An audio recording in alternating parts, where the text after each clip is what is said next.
yachito bhe jay navamang partivam vapahu dugde mang oshabir vipras tenayam sa ushattamaha. In translation, O brāhmaṇas, in the 9th incarnation, the Lord, prayed for by the sages, accepted the body of a king, Pṛthu, who cultivated the land to yield various produces. And for that reason, the earth was beautiful and attractive. Please repeat. O brāhmaṇas, in the 9th incarnation, the Lord prayed for by sages, accepted the body of a king, Pṛthu, who cultivated the land to yield various produces. And for that reason, the earth was beautiful and attractive. Okay, Maharaj, can you give me a minute here to mute everybody?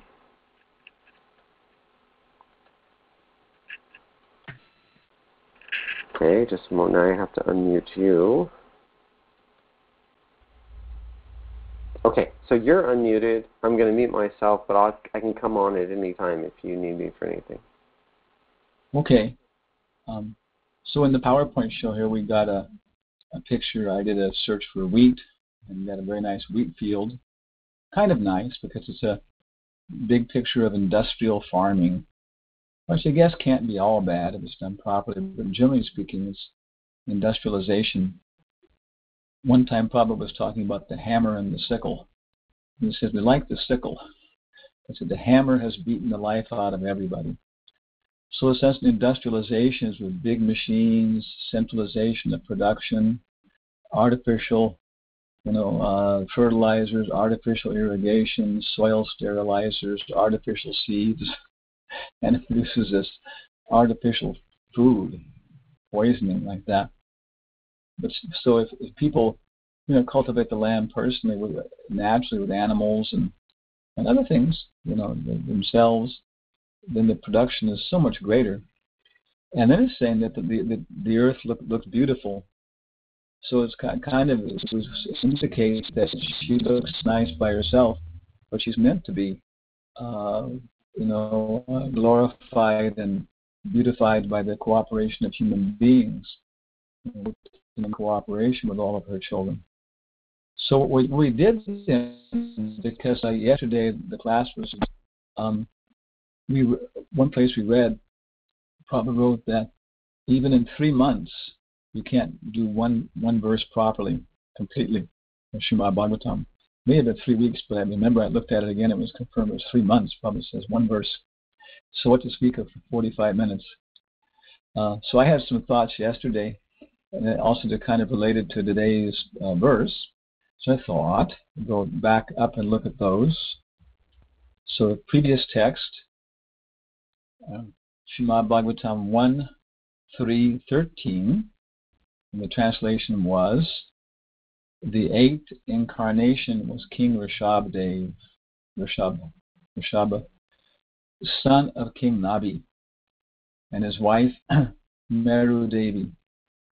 In this incarnation, the Lord showed the path of perfection, which is followed by those who have fully controlled their senses and who are honored by all orders of life. And we have a little picture of Rishabha talking to his 100 sons, of whom Bharata was the most prominent.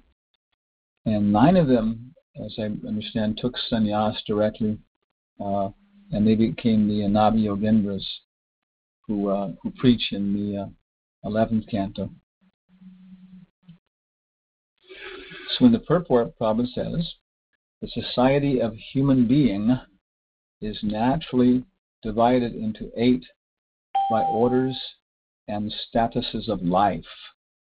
The 4 divisions of occupation and 4 divisions of cultural advancement. Of course, this is occupation is brāhmana, kshatriya, vaishya, shudra, and cultural advancement is brahmachari, grihastha, vanaprastha, and sannyas. Okay. And then Prabhupada says, the Paramahamsa stage of life is the highest stage of perfection. He, Rishabdev, instructed his sons to follow this path of perfection by tapasya, which sanctifies one's existence and enables one to attain the stage of spiritual happiness, which is eternal and ever increasing. So I have a nice picture here we got from the internet. Some real I don't, maybe it's an ISKCON picture. I don't know, a BBT picture, but maybe. But they really caught like some really lower aspects of Indian culture here, the faces and everything else. It's very nice. So they're harassing Rishabdev, different village people, and he's just walking around in his clothes. Sorry, his kopans, which he didn't even have those apparently.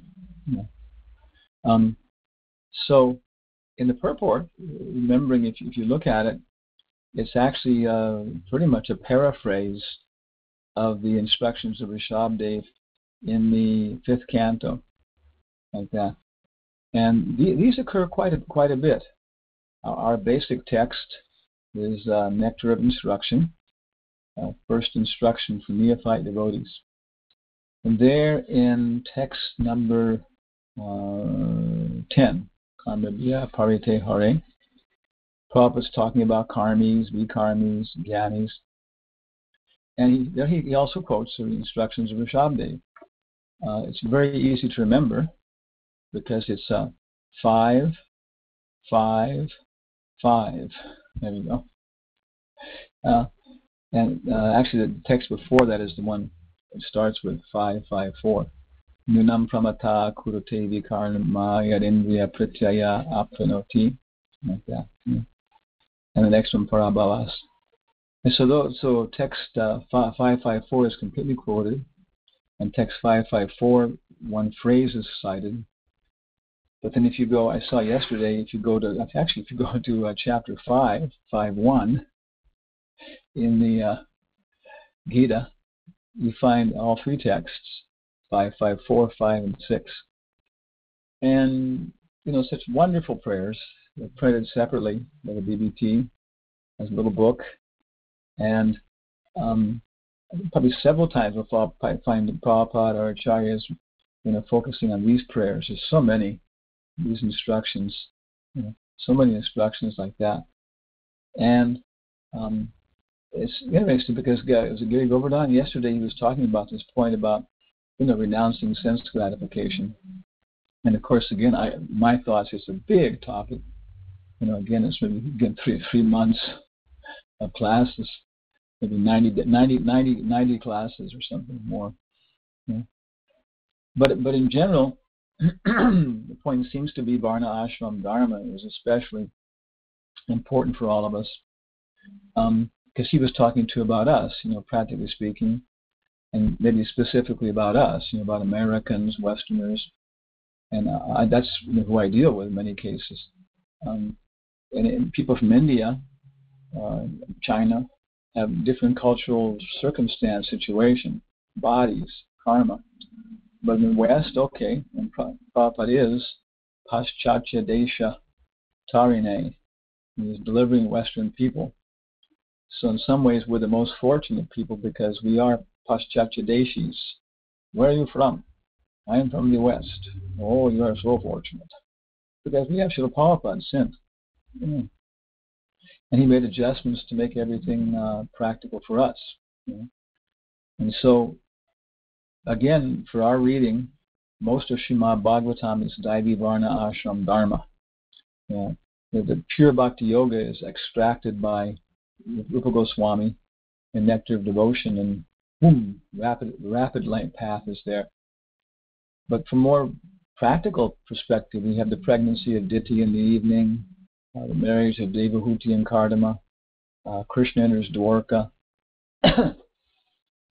and the highly elevated activities of the sages of Naimisharanya, and people like this, and this is all related to a lot to Varnashram.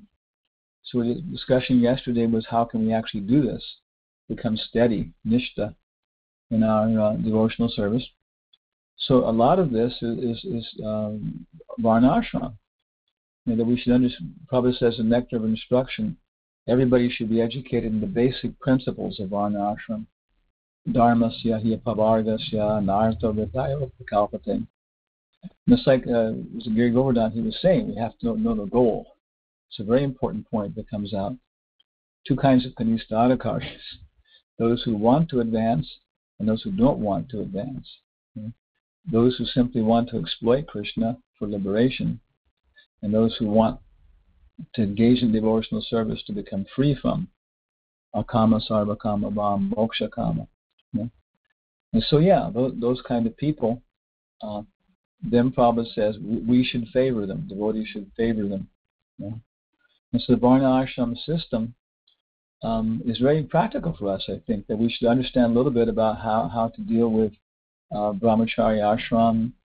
And maybe many of us went through some time in the temple, a few years like that, even though we were late starters.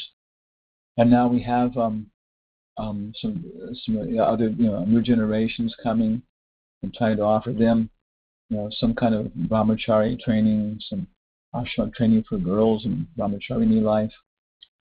And different things have been proved practical.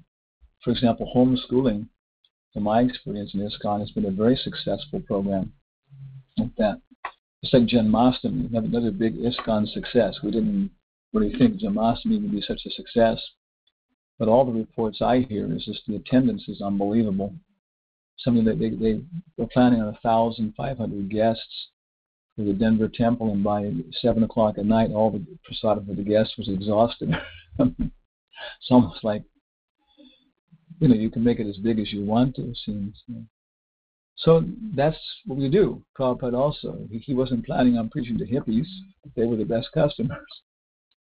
And so whatever the result is. So Varna Ashram is the general way that people exist. There are all these tendencies, even amongst dogs. And then beyond that is the natural way to stimulate people, to become regulated. Okay, so again, we're trying to control our agitation. Okay, then you take some time, some consideration, and cook properly, right? Offer it to Krishna, and then take prasadam, and you feel very satisfied in many ways, in many levels. It's the same way too, of course, in the relationship between the opposite sexes. If there's just some superficial sense gratification, then afterwards people, feel degraded, disgusted, cheated. But if it's actually for the purpose of having nice children and giving them an opportunity to become wonderful devotees, then the relation becomes very satisfying, And so, Krishna never suggests anything unnatural. And so he's suggesting, that all these activities, taking prasadam at regulated time, have relations, sexual relations in a regulated fashion. And if we do this, then it all becomes very natural and very satisfying. And like Pṛthu was saying yesterday, we have to get the higher taste. So it may take some time this way and that way, and before we can become second initiated devotees and following properly. And if there's some deviations, some fall downs, okay. Jamil was properly initiated. He had a fall down for 40 years, something like that. But it's the main point again is if we're sincere, if we know what the goal is and we're trying to achieve that, then we can just keep on making adjustments. And in the end, yes, we have to come to this point of being detached from Vacho Vegam, Manasa, Krodha Vegam, Jiva Vegam, connecting everything with Krishna, and then just gratifying our body in terms of the service we have to have. And of course, in the end, we're all going to leave this body. So at that point, we become neglectful of gratifying it like that. So that's kind of the thoughts we had, and especially how to do this. My cursor there. Yeah. And it's also then 3552. Also the instructions of Rishabh Dev. It include a nice photo of Prabhupada appreciating. I think the picture is in Los Angeles.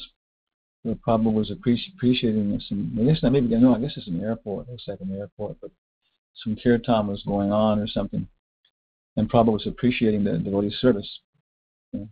So Srimad Bhagavatam 552, one can attain the path of liberation from material bondage only by rendering service to highly advanced spiritual personalities.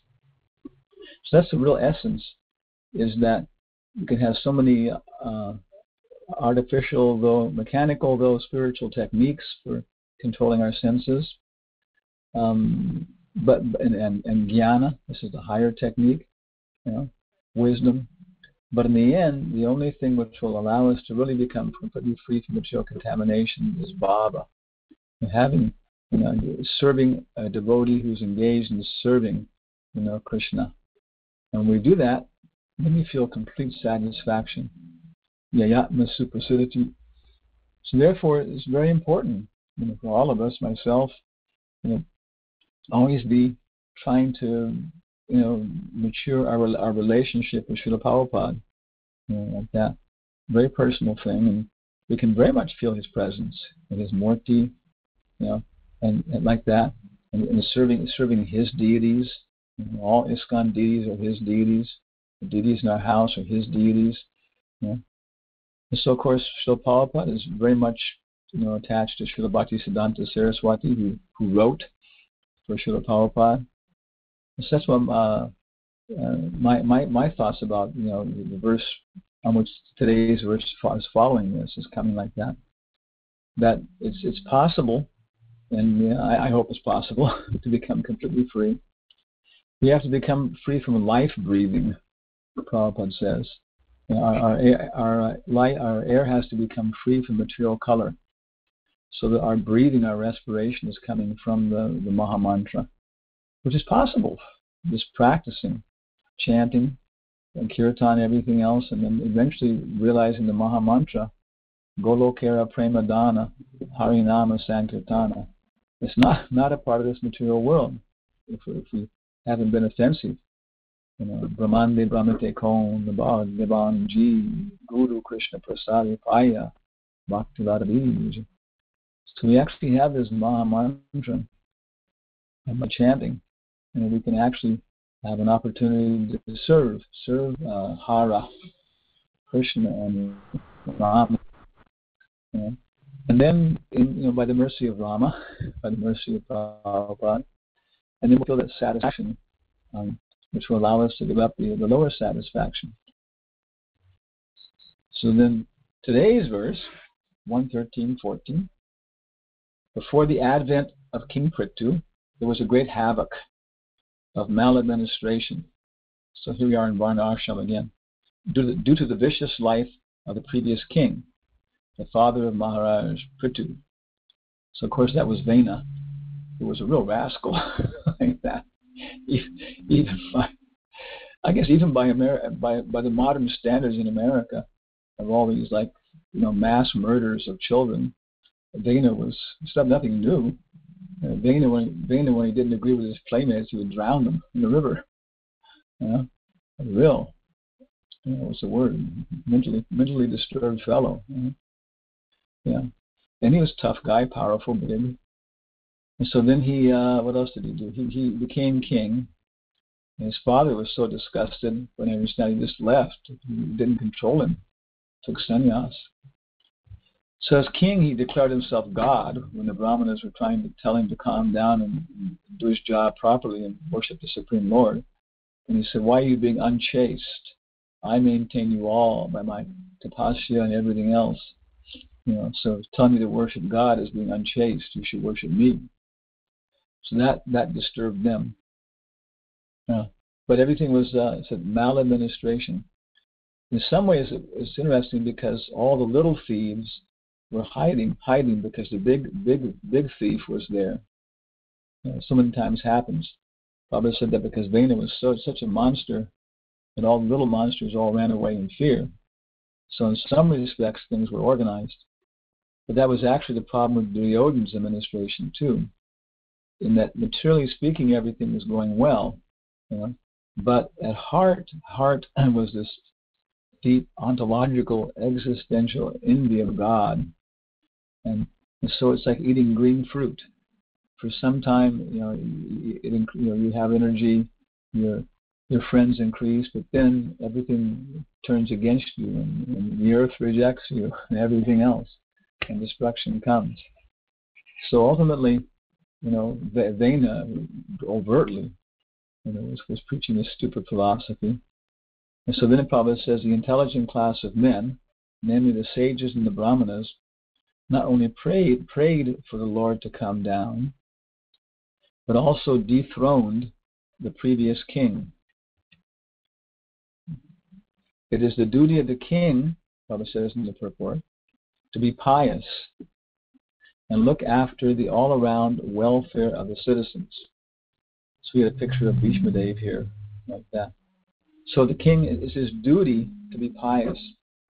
It's interesting, it comes to mind our good President George Bush. I don't know what happened to him after he left the presidency. Maybe somebody knows.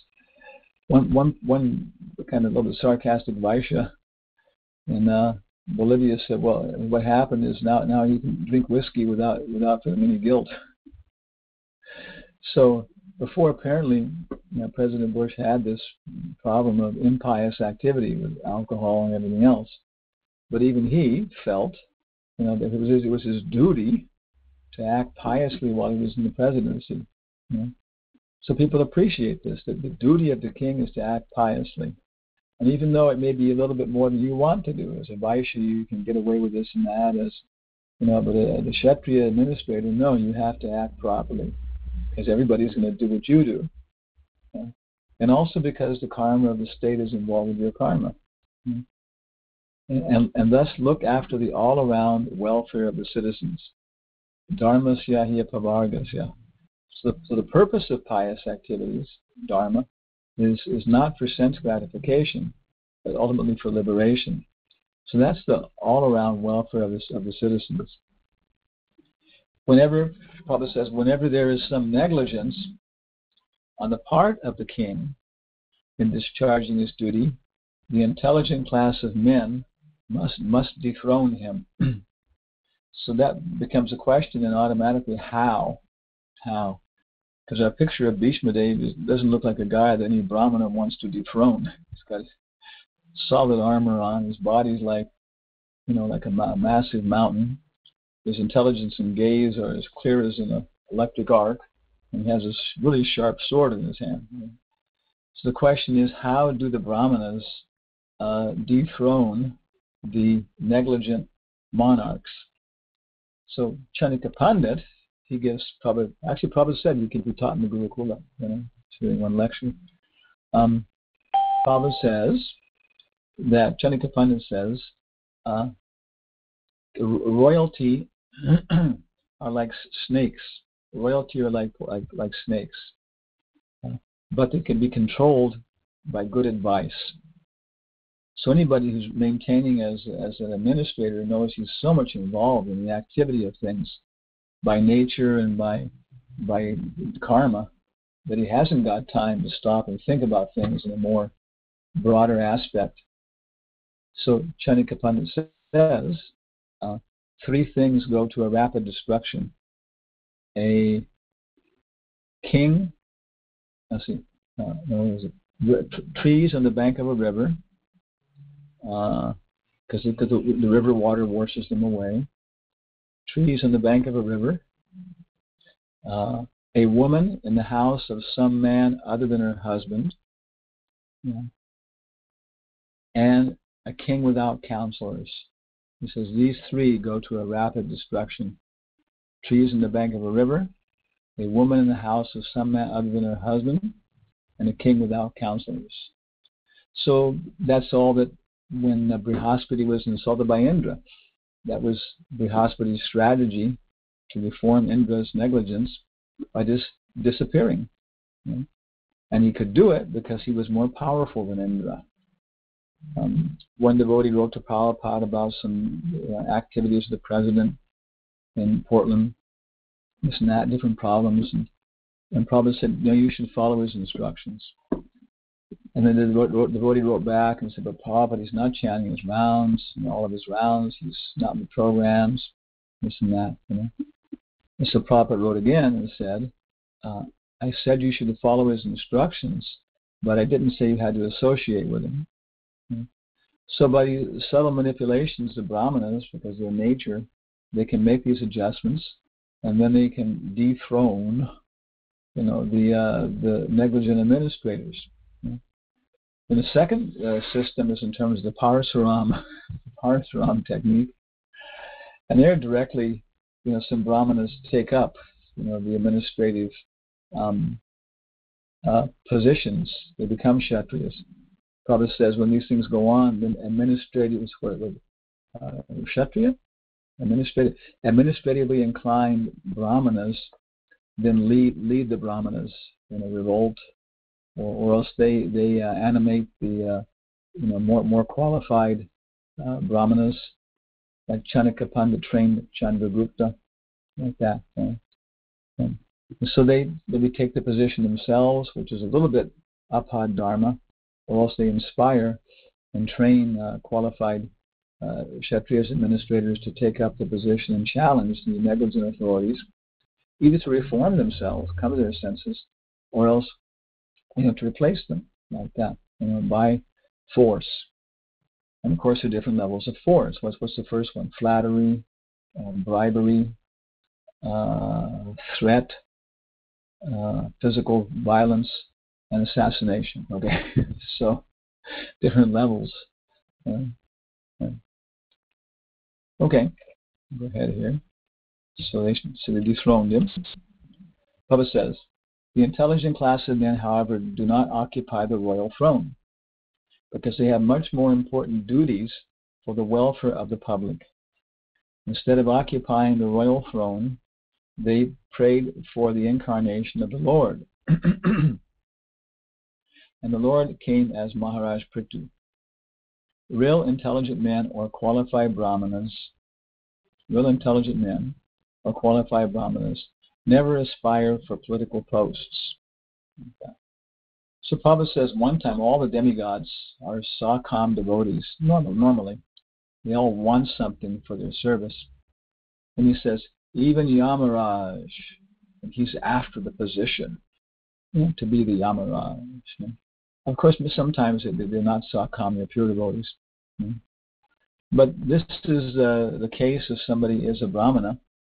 And so we can be brāhmana by our previous activities, by our karma, have some inclination like that.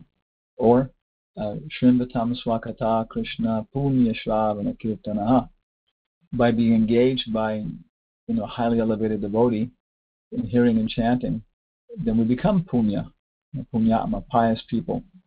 And we can take up brahmanical activities in terms of our limits, abilities, and if Krishna wants, we can do very, very amazing things like that under different circumstances. So in light of the Bhagavad, there's the same verse about the wind blowing the clouds to different places to give rain. And Prabhupada says the wind is the brāhmanas with their high-pitched sound. That's how the brāhmanas got rid of Vena. Different propaganda, literature, individual communications, talking with people as you pass by here and there, in an anarchical, unblockable, unimpedable fashion. The brāhmanas start generating high-pitched sound, and by this the clouds are moved. The Vaishyas and Kshatriyas are agitated to carry to where they can do their work, to give charity, to organize people in sacrifice. But Prabhupada says in the purport that the brāhmanas should never do the work of becoming Vaishyas and Kshatriyas. Sometimes, again, some people, there's mixed dharma. far as I can tell, I'm Shudra, Brahmana. You know, I like to do PowerPoint shows. If I don't do things like that, I get sick, and I'm not completely in the mode of goodness. I like to get up early, so on. Okay. So we find our place, and so then we support brahmanas. If we're Kshatriya, and then we support the brahmanas, and we may be more advanced devotees than they are, but it's their nature. So you put them in the right place, and you say, speak, talk, give a class, and say, yes, sir, Your Majesty, and appreciate it. So this is the situation. The brahmanas, they chant Hare Krishna, Hare Rama, and hope that Krishna will adjust the situation. In Vrindavan, only Krishna and Balaram kill demons. It's a mantra we got from our mind or something when we run the brāhmaṇa parikrama, many times in the parikrama. And so agitating, unbelievable. And so again and again I would tell myself, in Vrindavan, only Krishna and Balaram kill demons. And if Krishna and Balaram want you to kill demons on their behalf, it's so natural, so spontaneous, and so perfect that all the demons you kill or all the people you chastise or whatever, they all feel good. And so nobody is disturbed by it. So when you're becoming angry, better just to chant Hare Krishna, Hare Rama, Hare Krishna, Hare Rama. And then let Krishna and Balaram take care of the adjustments. And if they want you to, your intelligence will be very clear how to deal with the situation without with expert use of violence. Okay. Maharaj Pṛthu, purport goes on, excavated many produces from the earth. And thus not only did the citizens become happy to have such a good king, but the complete sight of the earth also became beautiful and attractive. So we got some pictures. If you look on the internet, actually these I did now on PowerPoint and everything, insert clip art. When you're online, my goodness, there's a lot of nice pictures. It's amazing. You look up Hindu, you'll find Krishna, Rama, everything. So I got some pictures of trees in blossom in the springtime, and I put an apple there. But then expanding this a little bit here, it comes to an end here. We were going back to ahead to the first canto, chapter 17, 18. And that's how Maharaj Pariksit actually deals with these things in the Kali Yuga. So 1843, because we're talking about dethroning the administrators and everything else, we have to be careful we don't become little shringis, and out of our impotence and our arrogance, for our little bit of Brahminical prowess, we don't, use that to kill people or pervert different plots, sabotage different things. And after doing that stupid thing, Shringi's father, Shamika Rishi, he told him, 1843, my dear boy, the Lord who carries the wheel of a chariot is represented by the monarchical regime. And when this regime is abolished, the whole world becomes filled with thieves who then at once vanquish the unprotected subjects like scattered lambs. So there's going to be a problem. If you're a woman being married, putting up with your husband, this idiot, is going to be a problem. Same way, if your husband, putting up with your wife, if your kids, putting up with your stupid parents, or if everybody, parents with their stupid kids, brahmanas with their stupid administrators with these sahajya brahmins, everybody's going to have problems. I personally heard from Prabhupada's lips when the reporter asked him, are there problems in your temples? And Prabhupada said, this is the material world. There are problems everywhere. So even when Krishna was personally present in Vrindavan, there were demons coming. And their roaring was so terrifying. The girls were having abortions, miscarriages. Incredible. So we don't be tolerant. Think of your own faults and then be a little bit tolerant of other people's faults. So I'm trying to do my stupid agitation. And then see how Krishna is arranging all these things. There's a perfect reason for all these problems. Higher perspective like that. You know? And then, don't be so anxious if you are in a Brahminical position or there's some sort of, what's it, the Caine Mutiny. That's one nice thing if you know American cinema. The Caine Mutiny was a good example of this. Don't be so anxious to eliminate them. A good temple president, a good GBC, a good chief executive officer of a corporation, these can all be, wonderful, wonderful people. And then they have some faults. Okay, then we accommodate, we adjust, we help them. As brāhmaṇas, we make a little adjustment so that his position is correct, and try and help the person correct the situation like that. So don't be so anxious to eliminate the Kshatriyas. 117.41.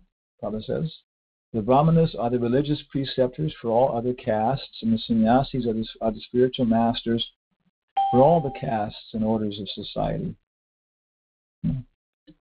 But they have to be qualified. That's the point. We have to understand our limits. For example, myself as a sannyasi, how qualified am I? I'm at Nitya Sundar's house here in Tennessee, and yesterday Vattavaja Swami was here. What's his name? Niranjana Swami came, myself, and then Hridayananda Maharaj called on Skype. It was like Nitya Sundar's family, his kids, and one of the family were here. It was a circus. Hridayananda Maharaj was joking, calling Niranjana Swami the only living pure devotee on the planet. Like that. And so it was very nice, penetrating about what's going on, everything else like that. We're joking. So, but what are our qualifications? Are we eating, a whole life we eat nothing but, was it soaked rice in a skull, like Gorkeshwar Babaji? No, I mean, how much pizza and ice cream is consumed by ISKCON sannyasis? But at the same time, too, then there's a practical standard. Prabhupada didn't push Nirjala Ekadasi for us. In India, I think it's more accepted. People's bodies are different. As far as I understand, for us, it's not 64 rounds. That's 16 rounds on beads. And then chant while you're doing work all the rest of the time. You should do 64 rounds of Mahamantra, Bhagavatam while you're chanting, while you're working, and talking about Krishna service. And then not Nirjala Ekadasi, but fasting until noon, and then take Ekadasi Prasadam. And then Krishna Lord Chaitanya, who's very famous as Patita Pavana, will see our sincerity, and he'll make all the miracles happen. So sannyasis are the preceptors of all the society. So our ISKCON sannyasis, everybody should try to do that if you can. It's good. Grihastha ashram is for preparing for vanaprastha, and vanaprastha is for preparing for sannyas. And if you can do it properly, in a healthy fashion, then it's very good for you and for everybody else. Prabhupada says in that purport, if a brahmana is not truthful, all his claims as a brahmana at once become null and void. Okay?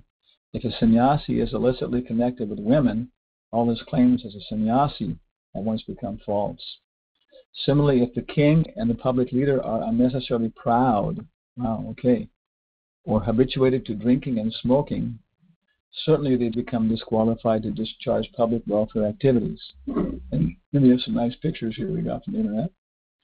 Truthfulness is the basic principle for all religions, because it's a Kali Yuga thing. So even science as a religion is based upon truth. One Nobel laureate we worked with, Charles Towns, who discovered the laser, he said that. People tell me that science is free from moral values, but I point out that truth is a moral principle, and that's the basis of science. But the other three are not there: cleanliness, mercy, and austerity. So finishing off, the four leaders of human society, namely the sannyasis, the brahmana, the king, and the public leader, must be tested crucially by their character and qualification. Before one can be accepted as a spiritual or material master of society, he must be tested by the above-mentioned criteria of character. So it's interesting, before the President of the United States can submit somebody as chief candidate as to Supreme Court Justice. And I think also as members of the Cabinet, Secretary of War. But then they have to be ratified, attested by the Congress. So same way, our sannyasis and our acharyas, gurus in ISKCON, some testing process. But also then administrators should also have this. Before somebody becomes a president, this and that, there should be specific qualifications in terms of their history and everything else like that. It should be systematically reviewed as an institution. This is my idea. Especially as we get bigger, expanding more and more, we need to institutionalize things on a broader level.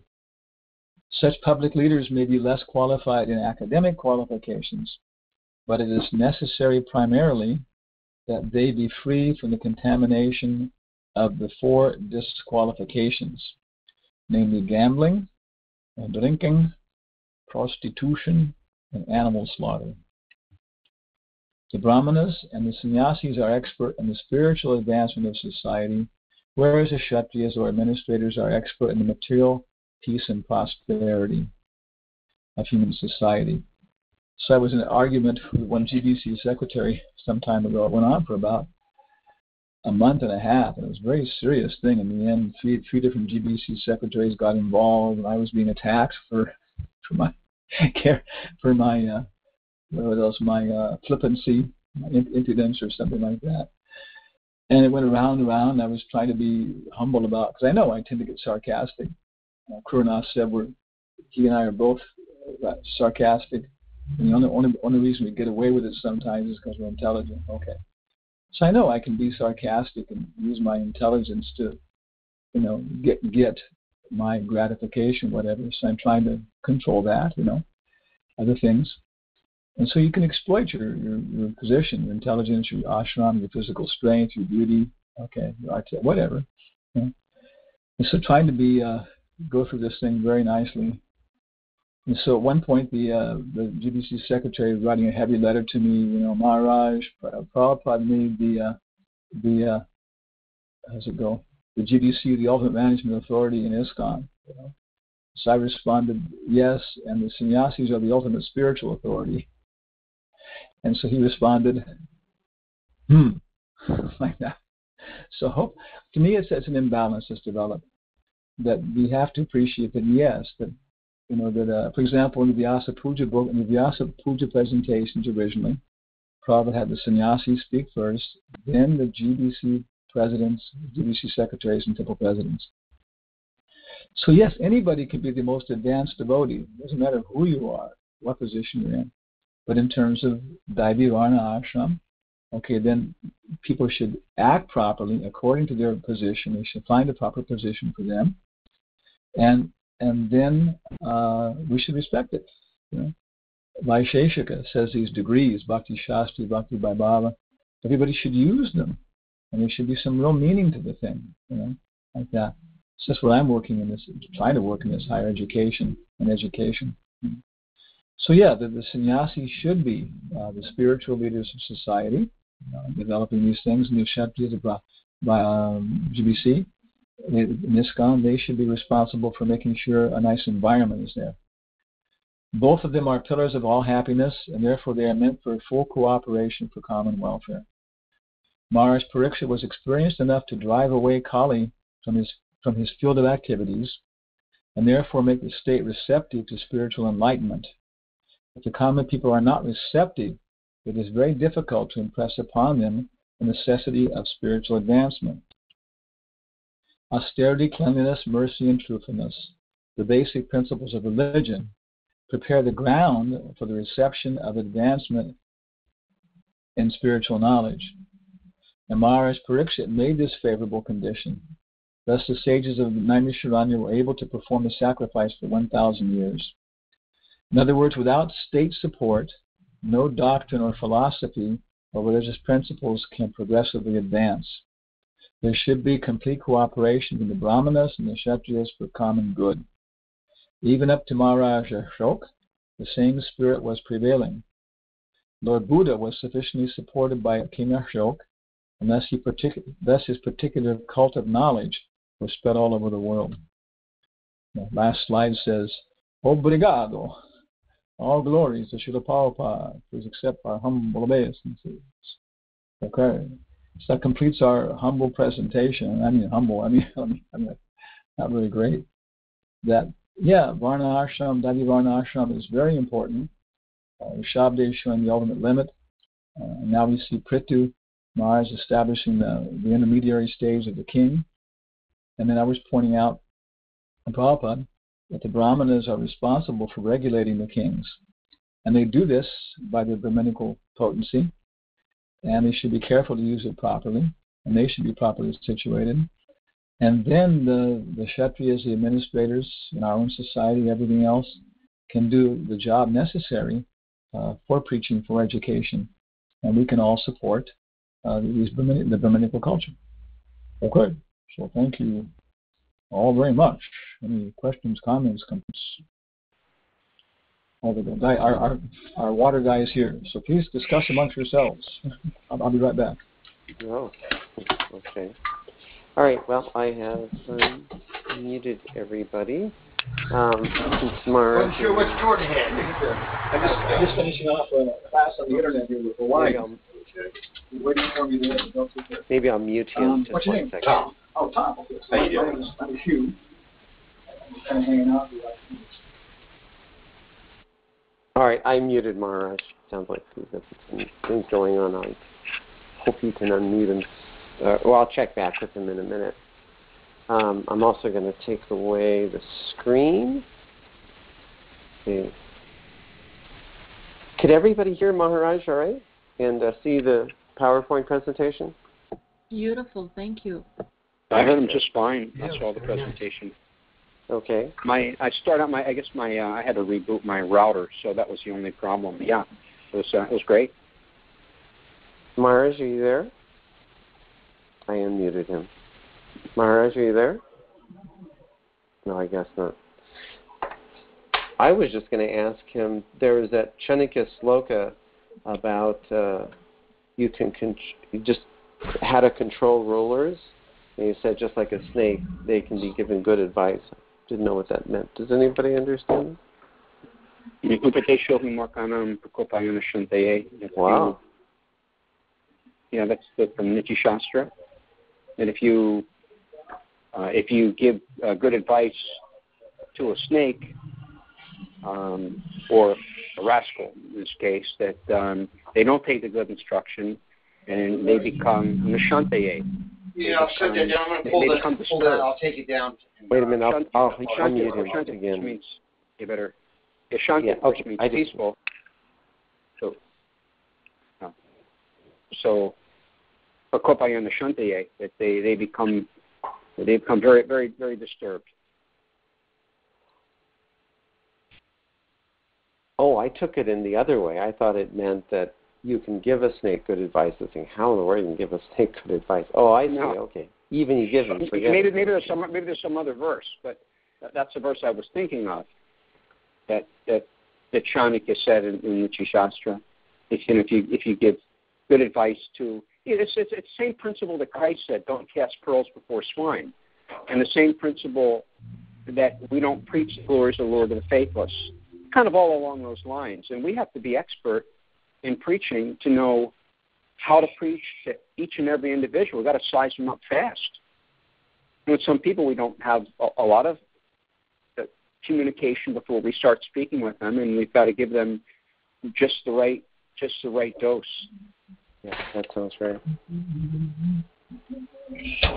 Otherwise, they just disturb, and they become envious. But if there is one risk we'll ever take, and that is I'd rather overtry than undertry. I think you'd find that a pretty common opinion. If we're ever going to take a risk, we would risk in telling too much than not enough. Because they'll be purified either way. Especially in the line of Mahaprabhu, this is all Lord Chaitanya Sankirtan mission.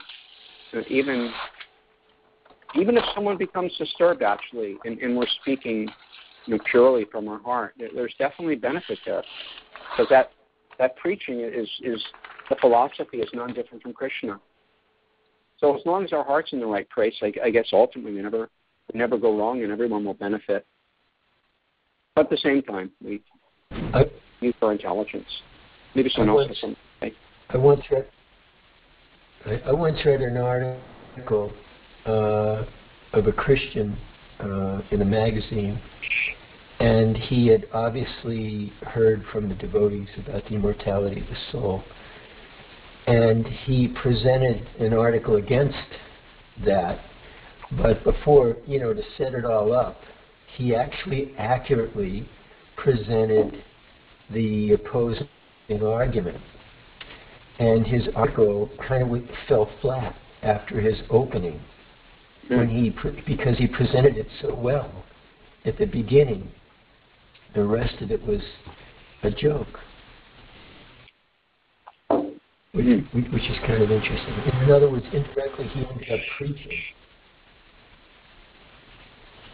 Even though he had heard something that he was disturbed with and he was trying to defeat, he fell flat in the attempt. The argument was about the eternity of the soul?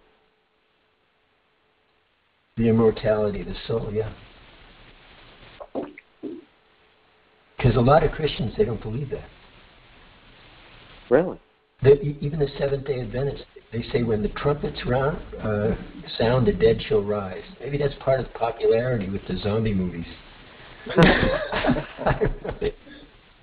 We had a good discussion in our last meeting with one Christian priest, and he was a very intelligent person. His sister is a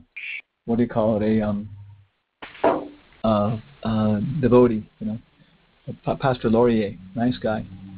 And he was interesting because he says that the word soul is from the Greek word psyche. And the psyche, the soul that they're talking about is the subtle body that we're talking about. Pretty much it matches up. Then the spirit, respiration, is prana. So at least as far as we can take it, there was no idea of a transcendent soul separate from the body and everything else like that. Oh, that's amazing. Yeah. But other Christians, and I also too, what's his name, the guy there, Saint Bernard, I didn't get into it too much, but he was saying the same thing, And so you can start coming to the level where there's a basis for communication of what we're talking about. Even when big Buddhist guy, we were arguing about whether there's a soul or not. Atma. So finally he said, okay, I'll give it to you, Hanuman Swami, that 90% of the Buddhists nowadays, when they use the word Atma, they're not referring to the soul. They're referring to what you're calling the subtle body, like that. So right away we got a lot closer in terms of talking about what is the soul. And also it seems that Prabhupada liked to agitate people. Those lectures, for me it's like, Prabhupada, why are you being so argumentative? I sometimes feel that way, but I feel Prabhupada laughing at me and saying, well, you preach the way you want to preach. I'll preach the way I'll preach. And you can see so many times Prabhupada agitating women and everything else, and they all go away, grumbling about Swamiji for the next 40 years. And finally agreeing that Swamiji was right. Krishna gives a great description, analogy in the very beginning of the Bhagavad Gita, the second chapter, to help us, to prepare us to understand the soul beyond this lifetime, for the famous verse where Krishna says, Tehino sminyata dehe komaram yalvaram jara, that just as we, in this life, we change bodies. We see the soul, we see the body. We can't be the body. The body's changing. We don't have the same body we had a number of years ago. All the cells are changing. It's just a completely different body. And then just tata dehantara prapti, in the same way, we take another body, but those who actually are dira, and they're not disturbed. Shakespeare has that same thing, no? In the drama As You Like It, he says all the world's a stage. The men and women, they're in mere actors. They have their entrance and their exits. And he goes through, very poetic, the infant mewling and puking in his mother's arms. And he gives such little snapshot for each one, what's going on like that. And I saw art, one book. The drama is called As You Like It. It's easy to remember for us. And fantastic presentations. So many times I've used that in PowerPoint shows and with some pictures, and then people just, they wow, yeah, it's changing bodies. And I haven't found that, but supposedly King Solomon uses the same example, same logical example of just look at the ages and how they're changing. So you're right, it's such a powerful thing, for preaching.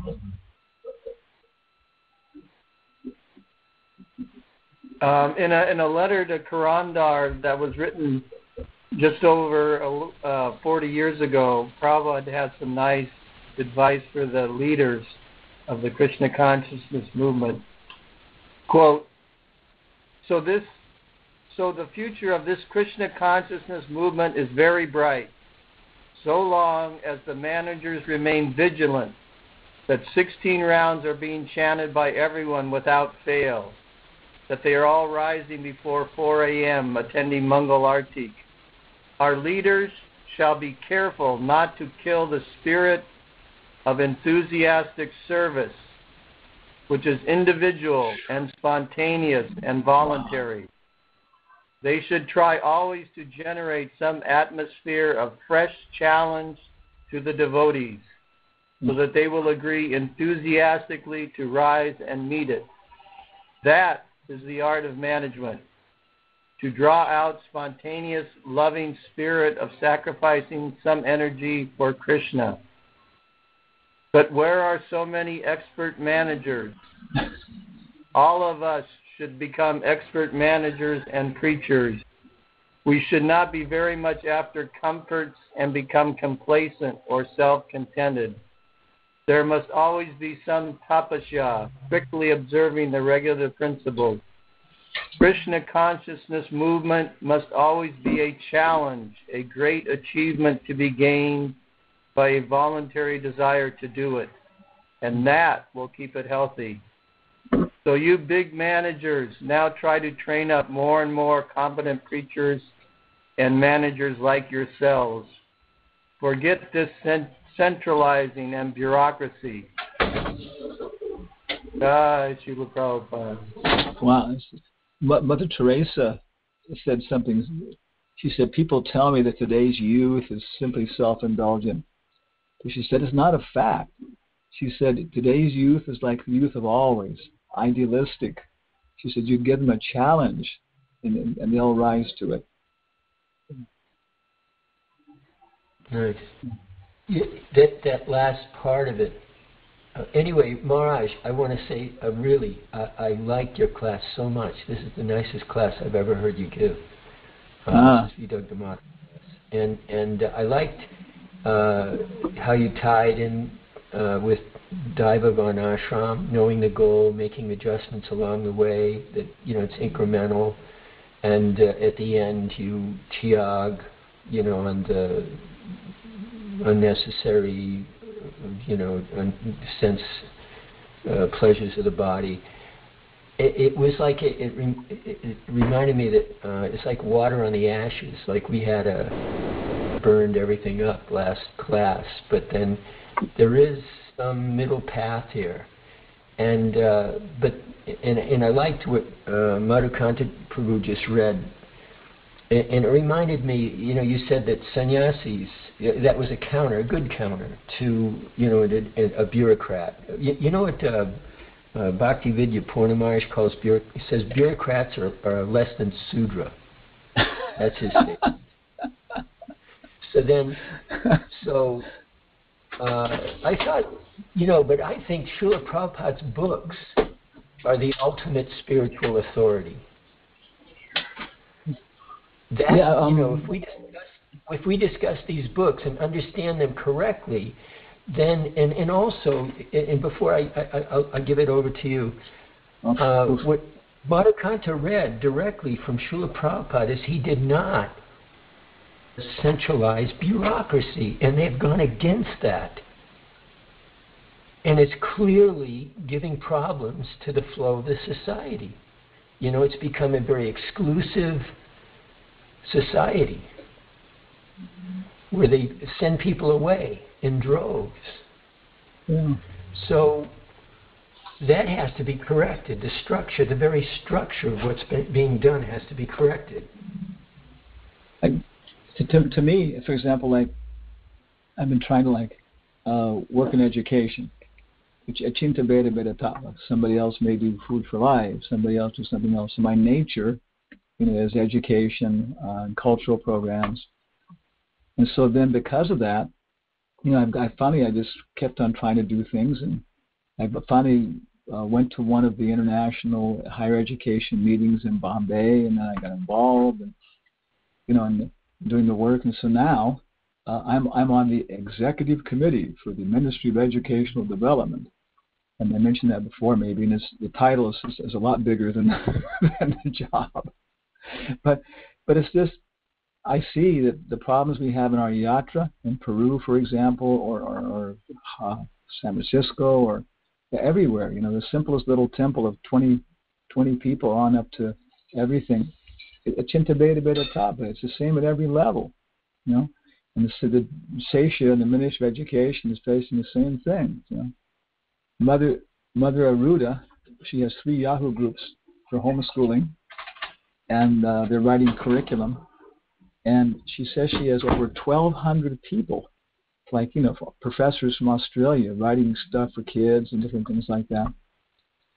And the thing is that then for how is the Ministry of Education for ISKCON supposed to deal with this, in terms of making sure there's some level of purity in the stuff, and also same time too, getting everybody so if everybody knows what everybody else is doing to some reasonable extent.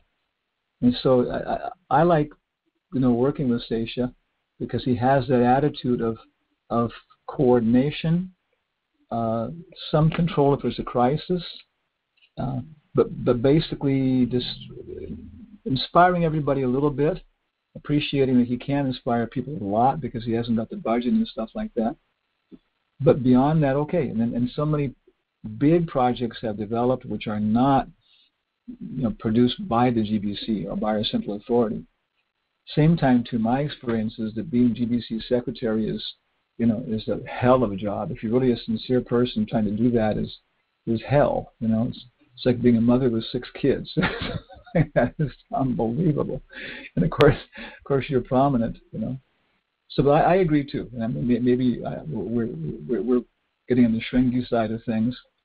But I agree that there's been a shift towards passion, and stuff like that.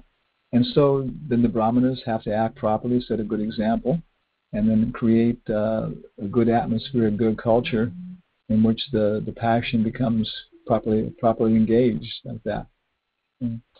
Maharaj, you've got the...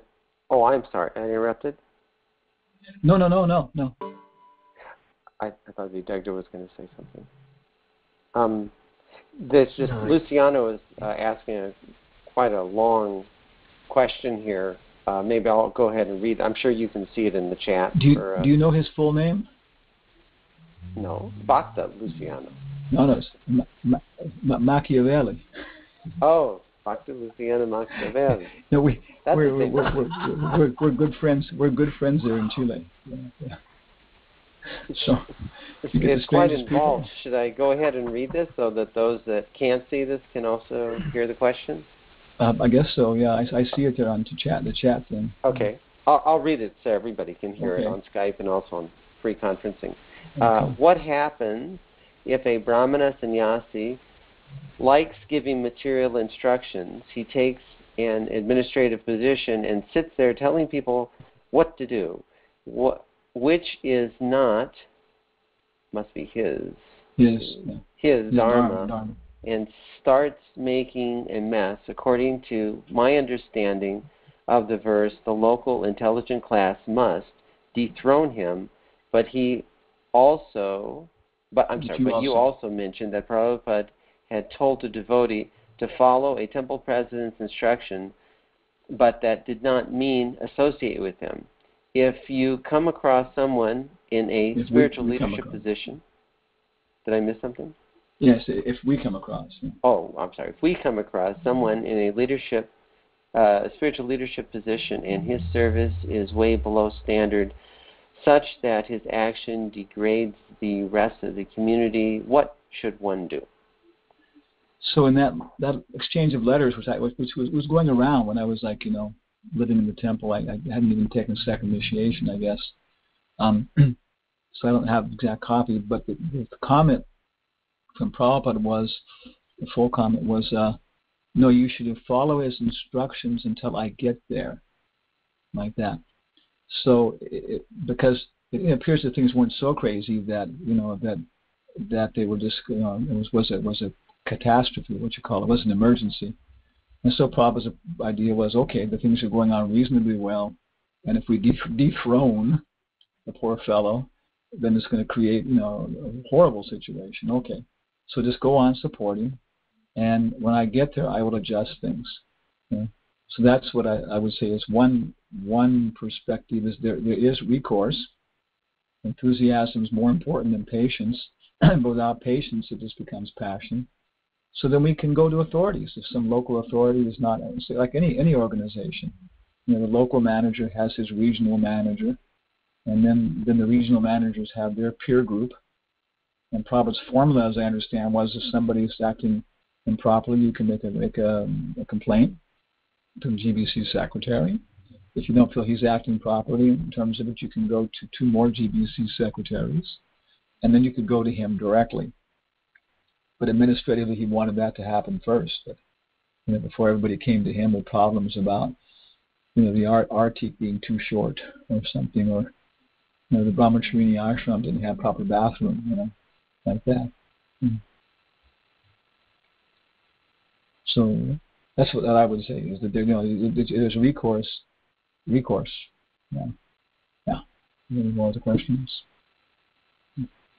And again, because dethroning him could be. One bhakta was a bhakta Buford, even a bhakta for maybe 6 weeks, and he was really good at collecting and everything else, and it's becoming naturally a little puffed up.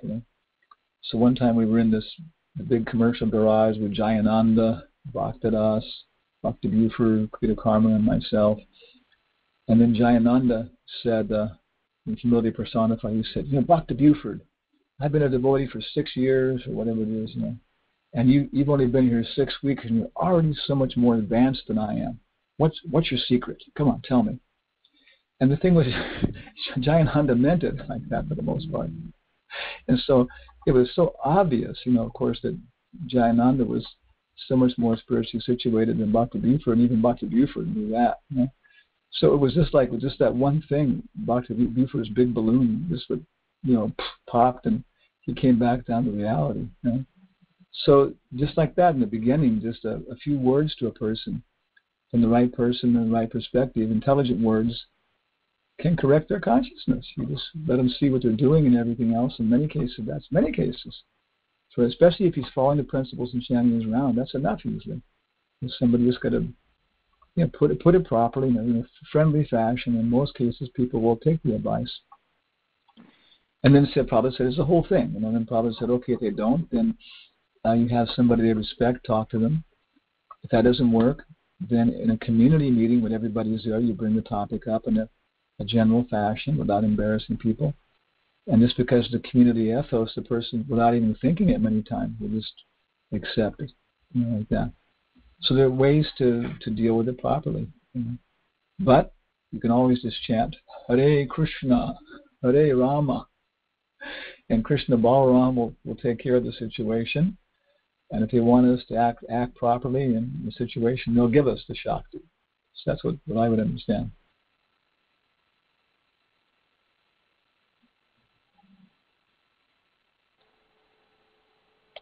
Okay. Anybody else have any last thing they would like to say?